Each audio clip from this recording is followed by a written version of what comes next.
will make you believe something that is not true. Make you believe a lie. So the persistence of this illusion is astonishing. Many pursue it into the gates of insanity or death. Insanity does not mean stark raving mad. It simply means not whole up here. So I cannot see the truth about something. I have an abnormal perception, an absolutely out of whack perception of something. That's what insanity means. I cannot see the truth. We pursue it into the gates of insanity or death. We learned that we had to fully concede to our innermost selves that we were alcoholic. This is the first step in recovery. The delusion that we're like other people or presently maybe has to be smashed. And if you are deluding yourself, you are believing a lie. Self-deception. If I'm deluding myself, I'm absolutely believing a lie. So there he uses 4 words to describe a lie, and that's what it is. I drink on that lie every time. I don't drink on the truth. I drink on the lie. It goes on, it says, we alcoholics are men and women who have lost the ability to control our drinking. We know that no real alcoholic, and we already described in the last chapter what a real alcoholic is, that no real alcoholic ever recovers control. To believe anything else is to believe a lie. If you're a real alcoholic, like I am, and I was sober for 7 years, and after 7 years I thought, yeah, I'm older now. It's going to be different this time. I can drink like a gentleman now, and I picked up a drink after 7 years of sobriety on that lie. An absolute lie. That this time it's going to be different. And I picked up that drink and I went out for 9 years. I did not drink on the truth. Had I known the truth at the time of what being a real alcoholic meant, my mind would have said, okay, I'm going to pick up a drink and I'm going to burn my life down after 7 years of sobriety. That's not what my mind told me. My mind said, yeah, you've been around some now. Girl told me you're not an alcoholic. I said, yeah, you've been around some. You've seen some things, life and death. You're older now. You can handle it. Well, I couldn't. I believed that lie. I fell victim to that lie. And here Bill W. is going to use we're going to use 3 examples of the lie. We're going to, and in using these examples, we're going to point out how these 3 men, we're going to use actually 4 of them. We're going to use the man of 32 years. We're going to use Jim and a gentleman named Jim and a gentleman named Fred. And then we're going to use the Jay Walker. We'll probably only get to a couple of them today. But in these 4 examples, these men, we're going to look at the lie each time that they drank on. So we know that no real alcoholic ever recovers control. To believe anything else is a lie. This is the truth. All of us felt at times that we were regaining control, but such intervals, usually brief, were inevitably followed by still less control, which led in time to pitiful and incomprehensible demoralization. Any true alcoholic can relate to that sentence right there. Led in time to pitiful and incomprehensible, which means I just don't understand this. Demoralization. I was morally bankrupt, and I didn't understand how this kept happening to me. I didn't understand it because I didn't know my truth. We are convinced to a man that alcoholics of our type are in the grip of a progressive illness. Over any considerable period, we get worse, never better. To believe anything else is to believe a lie. But my mind will tell me this. That's the great obsession. We are like men who have lost their legs. They never grow new ones. Neither does there appear to be any kind of treatment which will make alcoholics of our kind like other men. We have tried every imaginable remedy. In some instances, there has been brief recovery, followed always by a still worse relapse. Physicians who are familiar with alcoholism agree there is no such thing as making a normal drinker out of an alcoholic. Science may one day accomplish this, but it hasn't done so yet. That was in 1939. 2025, science still hasn't accomplished it. Despite all we can say, many who are real alcoholics are not going to believe they're in that class. By every form of self-deception and experimentation, they will try to prove themselves exceptions to the rule, therefore non-alcoholic. And what is self-deception? It's a lie. Self-deception cannot spot self-deception. If I'm deceiving myself, I have absolutely no way of knowing that. I had to have that pointed out to me by men in the rooms of Alcoholics Anonymous. If anyone who is showing an inability to control his drinking can do the right about face and drink like a gentleman, our hats are off to him. Heaven knows we have tried hard enough and long enough to drink like other people. And that right there, heaven knows we've tried hard enough and long enough. Listen, I didn't get here, I didn't get to the rooms of Alcoholics Anonymous because I had a bad weekend. I got here because I had a bad 2.5 decades. And I definitely had tried hard and long enough every form of self-deception to drink like a gentleman. Here are some of the methods we have tried. Drinking beer only, limiting the number of drinks, never drinking alone, never drinking in the morning, drinking only at home, never having in the house, never drinking during business hours, drinking only at parties, switching from scotch to brandy, drinking only natural wines, agreeing to resign if ever drunk on the job, taking a trip, not taking a trip, swearing off forever with or without a solemn oath, taking more physical exercise, reading inspirational books, going to health farms and sanitariums, or detoxes and rehabs, accepting voluntary commitment to asylums or rehabs. We could increase the list ad infinitum. We do not like to pronounce any individual as alcoholic, but you can quickly diagnose yourself. Step over to the nearest bar room and try some controlled drinking. What is that? Try to drink and stop abruptly. Try it more than once. It will not take long for you to decide. If you're honest with yourself about it, it may be worth a bad case of jitters to get a full knowledge of your condition. Though there is no way of proving it, we believe that early in our drinking careers, most of us could have stopped drinking, but the difficulty is that few alcoholics have enough desire to stop while there is yet time.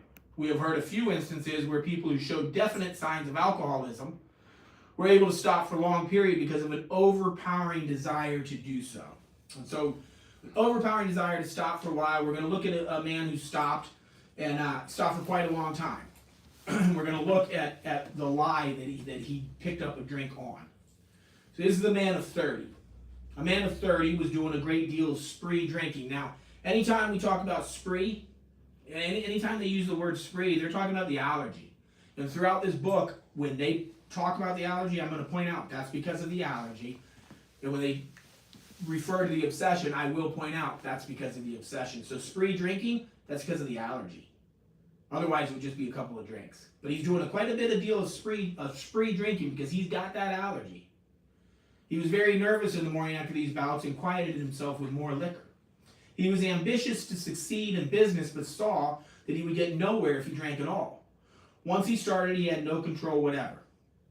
He made up his mind that until he had been successful in business and had retired, he would not touch another drop.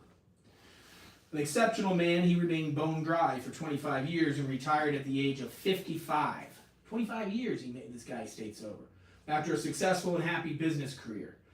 Then he fell victim to a belief, a lie, which practically every alcoholic has, that his long period of sobriety and self-discipline had qualified him to drink as other men.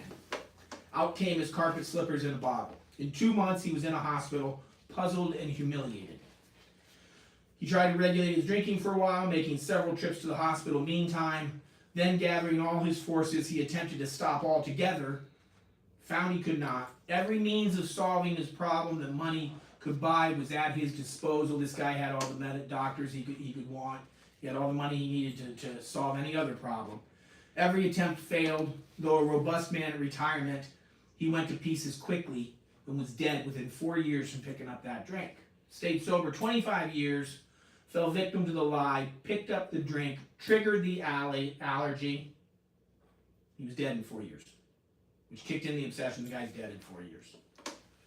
This contains a powerful lesson. Most of us have believed that if we remain sober for a long stretch, we could thereafter drink normally. But here's a man who at 55 years found he was just where he left off at 30. We have seen the truth demonstrated again and again, and here comes the truth. Once an alcoholic, always an alcoholic. And to believe anything else is to believe a lie. That's the obsession. Commencing to drink after a period of sobriety, we're in a short time as bad as ever.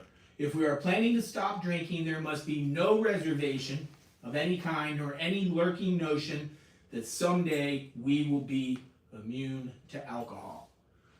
No lurking notion, no idea that someday I'm going to be able to control this. That is the great lie that we drink on. And I have a personal experience with this. I've been sober since 2018. So I've been sober going on 7 years now. I was sober 7 years between 2003 and 2010, taking care of my wife at the time. She was terminally ill. We had to move to Duke Hospital, Durham, North Carolina. She underwent a bilateral lung transplant, and she survived 5 years after that transplant. And she succumbed to she had a rare condition. She succumbed to it at 35 years old. But I took care of her for 7 years, and I was with her when she passed. And I didn't know the first thing about Alcoholics Anonymous. I stayed sober with a God of my understanding. I was being of service because I had an outreach to inner city boys through a martial arts program that I did, and I had a purpose, taking care of the one most loved. But what I did not have was my truth. I didn't have a step one. I didn't know this program. I worked a lot of these other steps indirectly through my faith. But when I sat down to drink in 2003, I would have told you I was an absolute alcoholic, even though I didn't really know what that meant. But I knew that I was drinking and drugging against my will. But what we read in there is a solution about the hard drinker, the heavy drinker, who may be experiencing physical consequences. He might be shaken. He might need to go to detox even, it says. Right? This guy might even die a few years before his time. So this guy is in bad shape. Most people look at this guy and say, hey, he's an alcoholic. But it goes on, it says, but given the right reason, ill health, falling in love, change of environment, this man may be able to stop or moderate, although he may need medical attention. It says right there, you may need to send this guy off to rehab. But when he comes out, he can stop or moderate. But then it says, what about the real alcoholic, the one who has bottles hidden everywhere, who no matter what the consequence, cannot stop drinking because of the allergy and the obsession? What about that guy, right? Well, in 2003, when I put down that drink and I moved to North Carolina, change of environment, falling in love, I was married to a woman who was ill. The advice of a doctor, I had to take care of her. Maybe when I put that drink down, maybe I was the heavy drinker, the hard drinker. I don't know, but I know that when I picked it up in 2010, nothing could get me to stop. Nothing. Homelessness. I became a homeless alcoholic. My son watched me at 17 years old become a homeless alcoholic, and nothing could stop me. Maybe I became the real alcoholic in those 7 years of sobriety, because it tells us that over a period of time, we always get worse, never better. Over any period of time, whether we're drinking during that period of time or not. It's a progressive disease. That's my truth. When I picked it up in 2010, nothing could stop me, just like this man who after 25 years, he was able to stop 25 years earlier on an overwhelming desire to do so. Maybe he crossed that line in his sobriety as well.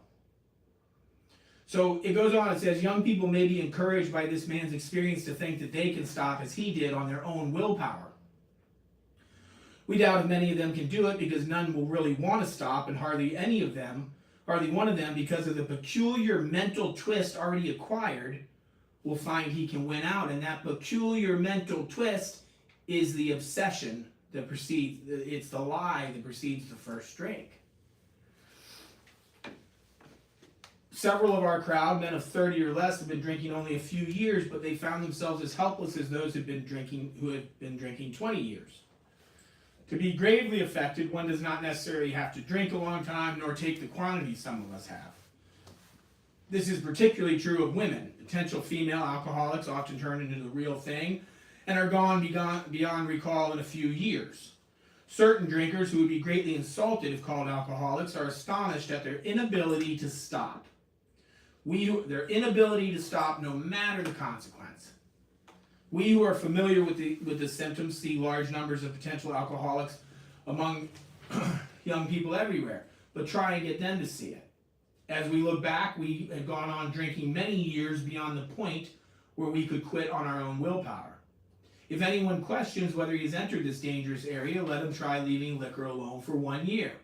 If he is a real alcoholic and very far advanced, there is scant chance of success. And you see this every year at New Year's, right? At New Year's Day, right? We see this all the time. In the early days of our drinking, we occasionally remained sober for a year or more, becoming serious drinkers again later. Though you may be able to stop for a considerable period, you may yet be a potential alcoholic. We think few to whom this book will appeal can stay dry anything like a year. Some will be drunk the day after making their resolutions. Most of them within a few weeks, it says. So when we go back and we talk about the allergy and the obsession, it's the obsession. It tells us throughout this book the disease centers in the mind. I can have the allergy and I can go on the spree. It's when I'm stark raving sober. Stark raving sober. And I have all these consequences that my mind tells me, yeah, it's a good idea to pick up a drink again. If I didn't have the obsession, we wouldn't be sitting here talking about this. I'd go on a spree. I'd do that a couple times, and I'd say, well, I'm never doing that again. That's caused me too much trouble. But that's not what happens. My mind over the years just keeps telling me, no, here's how you can do it again. So that's why they say the disease centers in the mind. So what's my real problem? My real problem is the obsession. God's never going to relieve me of that allergy, no more than he is a peanut allergy. If I have a peanut allergy, I use this analogy all the time. I eat peanuts, my throat closes up, I break out in hives, I can't breathe, I get incredibly sick from the allergy to the peanuts. If I pick up peanuts again 30 years from now, I'm going to recover from the sickness. But if I pick up peanuts again 30 years from now, I'm going to get sick all over again from eating those peanuts. And I'm going to have to recover all over again. But that's not going to happen because I don't have a mind that tells me, hey, you know what, it's a good idea to eat peanuts again. You haven't tried this brand, maybe Skippy peanut butter will be different. That would be insane. If every time I ate shellfish, I got deathly ill, next week I'm at a friend's house and then he's like, that shrimp really looks good, let me try it again. That would be insane. That's what I do with alcohol. It's absolutely no different. So, going on in the middle of page 34, for those who are unable to drink moderately, the question is how to stop altogether, and here it comes. We are assuming, of course, that the reader desires to stop. That's a big assumption. Because if you don't want to stop, there's nothing in the world that I could say or do that's going to make you stop. Nobody could get me to stop until the pain got great enough for me. So we're assuming, of course, that the reader desires to stop. Whether such a person can quit upon a non-spiritual basis depends upon the extent to which he has already lost the power to choose whether he will drink or not. Many of us felt that we had plenty of character. There was a tremendous urge to cease forever, yet we found it impossible. This is the baffling feature of alcoholism as we know it, this utter inability to leave it alone no matter how great the necessity or wish. It's an important sentence right there. The utter inability to leave it alone no matter how great the necessity or the wish. In plain English right there, for anyone who's not an alcoholic, for any family member who is watching this right now, that's exactly what it is for me. I have an utter inability to leave it alone no matter how great the necessity or the wish. I wanted to stop. I knew what I was doing. I did not want to do that, but I couldn't. I could not stop drinking. How then shall we help our readers determine to their own satisfaction whether they are one of us? The experiment of quitting for a period of time will be helpful, but we think we can render an even greater service to alcoholic sufferers and perhaps to the medical fraternity. So we shall describe some of the mental states that precede a relapse into drinking. For obviously this is the crux of the problem. Crux of the problem is the mental state that precedes the relapse into drinking. It's that mental blank spot. It's that obsession. It's that lie. What sort of thinking dominates an alcoholic who repeats time after time the desperate experiment of the first drink? Time after time of the first drink. So I'm stark raving sober. I put it down. I've got all these consequences in my past. Wife telling me I got to quit, all this, but yet I'm picking up that drink. Well, I'm going to do it again. It's going to be okay. And here's how. The first drink. Friends who have reasoned with him after a spree. And the spree is why? Because of the allergy. Otherwise, it would just be a drink. But alcoholics don't just have drinks, we have sprees. So after a spree, because he has an allergy, which has brought him to the point of divorce or bankruptcy, they are mystified when he walks directly into a saloon. Why does he? Of what is he thinking? So the next example, and we're going to finish with this example, we're going to look at the thought process of a man named Jim. Okay, and we're going to look at all of his rational, normal thoughts right up into the point that the insanity kicks in and he takes the first drink. So our first example is a friend we shall call Jim. This man has a charming wife and family. He inherited a lucrative automobile agency. He had a commendable World War record. He's a good salesman. Everybody likes him. He is an intelligent man, normal so far as we can see, except for a nervous disposition. The guy's got some anxiety. He did no drinking until he was 35. In a few years, he became so violent when intoxicated that he had to be committed. Upon leaving the rehab, it says asylum here, upon leaving the asylum, he came into contact with us. We told him what we knew about alcoholism. So here's Jim, that this guy inherited a lucrative automobile agency, and then he lost it, which we're going to read here in a minute, because of his drinking. But they told him what they knew about alcoholism. That's step one. So Bill and Bob get together, they do step one with Jim. We told him what they knew about alcoholism and the answer we had found. So they told him what alcoholism was, step one. They told him what the solution was, step two. So they do a step one and a step two with old Jim here, right? We found he made a beginning, so he does a step three. He makes a beginning. It tells us at the end of step three, this was just a beginning. He makes the beginning. His family was reassembled. So what you're seeing here is Jim does what in AA we call the 1, 2, 3 shuffle. People do it all the time. They do step one, they do step two, they do step three, they hold their sponsor's hand, and they say the third step prayer. Now they've got God. Why would they go on and do the rest of the steps? Why wouldn't they just do step 1, 2, and 3? Because God's my pilot now. I'm good. I've got God now. Right? And they don't do steps 4, 5, 6, 7, 8, 9, 10, 11, and 12. Instead, they start reading books by Emmett Fox and other spiritual books, and they got their big book way over here, and they got all these other books, and they're lifted right up and out of the program of Alcoholics Anonymous. I see it happen all the time. I heard a Catholic priest one time in Alcoholics Anonymous say, if I had come here and you guys had told me all I needed was to let go and let God, I would have said fantastic. And I would have gone home, and with my hands at my side, I would have said, okay, God, I am now ready to let you make me sober. And he said I would have died a drunk. I'd have died drunk. Because God's not coming down and doing a 4th step for me. God's not coming down and doing a 5th step for me. God's not coming down and making amends for me. I had to do that stuff. Right? And I believe that in Alcoholics Anonymous, this is why we see this all so often, this 1, 2, 3 shuffle and out. And it's exactly what Jim does here. So it goes on, it says, we